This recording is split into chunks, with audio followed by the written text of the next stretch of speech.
এই নির্বাচনগুলোকে তো আমরা টেস্ট কেস বলেই ধরে নিয়েছিলাম, তো এই টেস্ট কেসে যে অভিযোগগুলো আসছে, আপনি কি মনে হয় যে আগামী জাতীয় সংসদ নির্বাচনে এ ধরনের অভিযোগ আসবে কিনা? আমার মনে হয় না এর সঙ্গে কোনো সম্পর্ক আছে। ওকে, কারণ জাতীয় সংসদ নির্বাচন করবে নির্বাচন কমিশন, তো এই নির্বাচনগুলো তো নির্বাচন কমিশন হ্যান্ডেল করতেছে না, এটা প্রশাসন করতেছে, ইউনিভার্সিটি প্রশাসন করতেছে।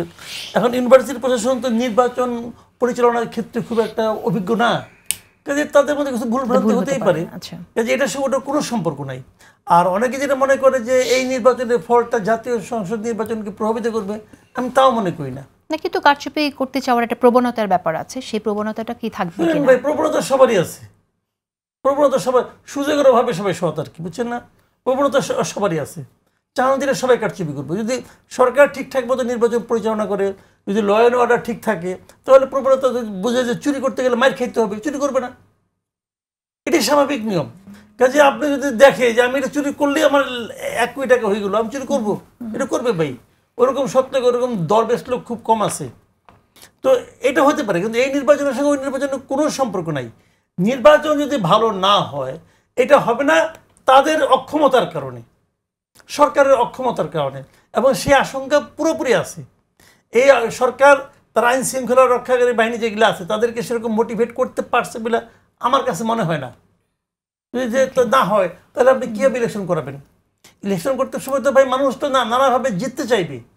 এছাড়াও আপনার সীমান্ত দিয়ে আমরা দেখছি, খবর পাচ্ছি যে অস্ত্র আসছে, জাল টাকা, 2 লক্ষ কোটি জাল নোট বাংলাদেশে আছে, সেগুলো তো একটি ম্যাটার। দেখেন, আমি একটা বিষয় সামনে নির্বাচনের আগে এই ধরনের।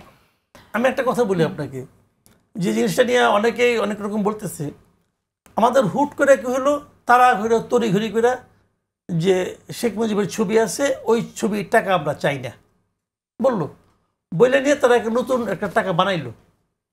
ওটা কোনো ডিজাইন হয়েছে? ওটা কোনো ওটা একদম মনে হয় ছোট বাচ্চারা মাঝে মাঝে ছবি আঁকে না, ওই টাইপের একটা টাকা বানিয়েছে তারা। এবং এই টাকাটা সম্বন্ধে শুনেছি এটা নাকি জাল করা খুব সহজ। কোনটা? ওই টাকা? হ্যাঁ, 1000 টাকার নতুন যে নোটটা বানাইছে এটা নাকি জাল করা, মানে আমি যা শুনলাম বিভিন্ন পত্রপত্রিকায় দেখলাম, এটা নাকি খুব সহজেই জাল হয়ে যাচ্ছে এবং এটা নাকি ধরাও যায় না।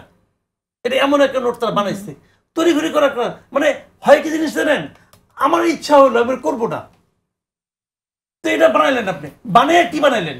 ভালো কিছু করতেন। এখন এটা যদি জাল করা সহজ হয়, এখন যদি কেউ বলে, আমি জানি না কেউ বলবে না, যদি কেউ বলে যে জাল করার সুবিধা দেওয়ার জন্য এই টাকাটা তৈরি করে ছাপানো হয়েছে, তখন ওটার উত্তর দিবেন কেমন করে?